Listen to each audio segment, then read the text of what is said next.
अस्सलामुअलैकुम जी पाकिस्तानियों की हाल है ठीक हो तबीयत से ठीक है। आए हाय हाय बत्ती यार ना बड़ी तंग कर रही है यार यकीन करो गर्मी दे विच ना बैक वीडियो बना रहे हैं ते सिर्फ मैं पाकिस्तान जरा ना खुश कर दी है। ते सुनाओ की हाल है तबीयत सेहत दे। तबीयत अगर तुहाडी खराब है ना जिंदी चलो खराब सही है वो तो चलो फिर अलग गल है। जिन्हों की खराब है जरा फ्रैश करना चाहते तो उन्होंने वास्ते वीडियो है जनाब। दो चार नमूने तुहाडी मुलाकात कराई तुहाडी ज़हन फ्रैश तुहाडी तबीयत फ्रैश हो जाएगी जनाब। लो ये नमूना नंबर 1 वेखो जनाब तुसी ये जनाब नमूना साहब तकरीर कर रहे हैं तो जनाब सलवार ही फिनिश हो गई भरे मजमे दे विच ही जनाब बेइज्जती का सामना करना पे है। वेखो लो जी लो स्वाद फिर उस पैसे से हम यहाँ एक ऐसा मदरसा कायम कर देंगे यहाँ के फारिगिन तबलीग इस तरह करेंगे सारे सलवार ही लाते जाने बेचारे दी।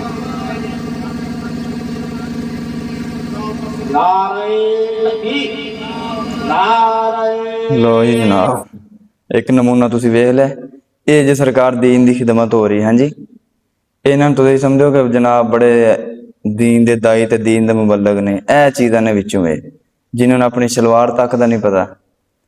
अच्छा चलो जी अगली तुहानू नमूना विखाइए जनाब यह जी एक मौलवी साहब ने तो पता नहीं बाबा जी तत्ते ने परों ला बीवी दे डांगा खा दिया ने घरों के पता नहीं की या हलवा बहुता खा लिया।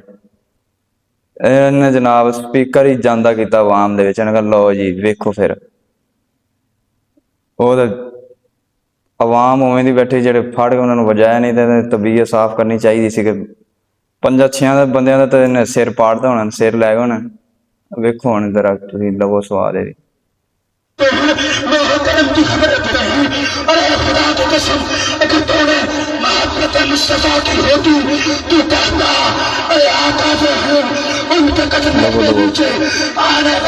काम दे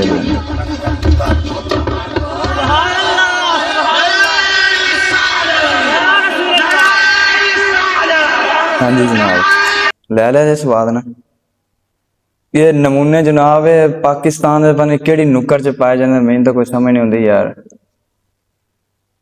तकरीर करो तुसी करो अल्लाह का दीन सुनाओ लेकिन ये केड़ा तरीका यार जनाब स्पीकर जज्बात च आ गए हैं। पक्की गल है बंदा डांगा खा ते आया जलादा बुढ़ी कोल डांगा खा के आया। अच्छा जी अगला नमूना तुसी वेखो यार नमूना नंबर 3 जनाब ये जनाब स्टेज ते तकरीर कर रहा सी पता नहीं केड़ा नमूना है। गौस पाक दी करामतां बयान हो रही थी अचानक जनाब स्टेज थले धड़म ते आवाम ने कहता उठो नहीं किसी बंदे ने उठना नहीं है। क्यों नहीं उठना ये गौस पाक दे अच्छा स्टेज ते उन्होंने डेगया है उन्होंने डेगया है। वेखो तुसी वीडियो इनदी पहले फिर आप गल कर मैं ढूंढता था कहीं कोई जुल्म तो नहीं हो रहा किसी पर।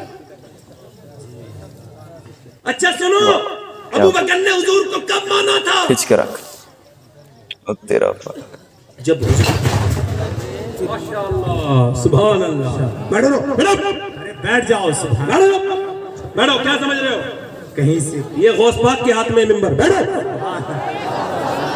हाँ जी जनाब अगला नमूना तुहानू विखाइए है वेख लिया जे भी नमूना पगड़ बन के जनाब नमूने पता नहीं की कर रहे हैं तो अल्लाह पाक नूं तो गुस्सा आंदा भी इन्हां इत्थे ही ना इन्हां दा बेड़ा गर्क करना चाहिए स्टेज उत्ते ही लगे पता इन्हां नूं। हाय हाय गर्मी भी बड़ी है। चलो जी अगला नमूना तुसी वेखो जनाब नमूना नंबर 4 है ये जनाब तकरीर कर रहा सी ते अचानक जनाब कुर्सी तो थले धड़म वेखो दरख उन्हें पता ही नहीं मैं की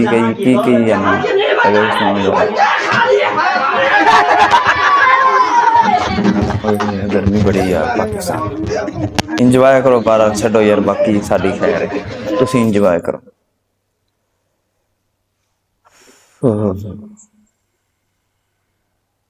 लो जी जनाब आखिरी नमूने नाल तुहाडी मुलाकात कराओ ये वीडियो ज़्यादा लंबी हो जाती फिर तुसी वेंदे ही कोई नहीं है यार ते चैनल सबसक्राइब नहीं करते जनाब एडियां तुहाडे वास्ते वीडियो ले आके आने मेहनत करके बनाने तुसी जनाब अगों वीडियो लाइक ही नहीं करते कोई शेयर ही नहीं करते जनाब सबसक्राइब किया करो यार चैनल ते आखिरी नमूना विखाइए तो जान तुहाडी भी छड्डिए तो आपदी भी छड्डाइए।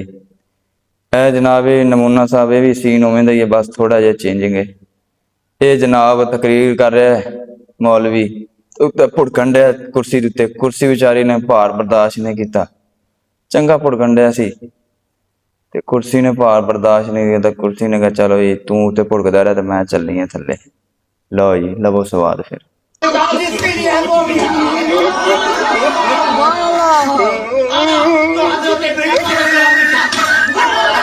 अल मरूफ कुर्सी तोड़ सरकार है जी, वाह जी वाह।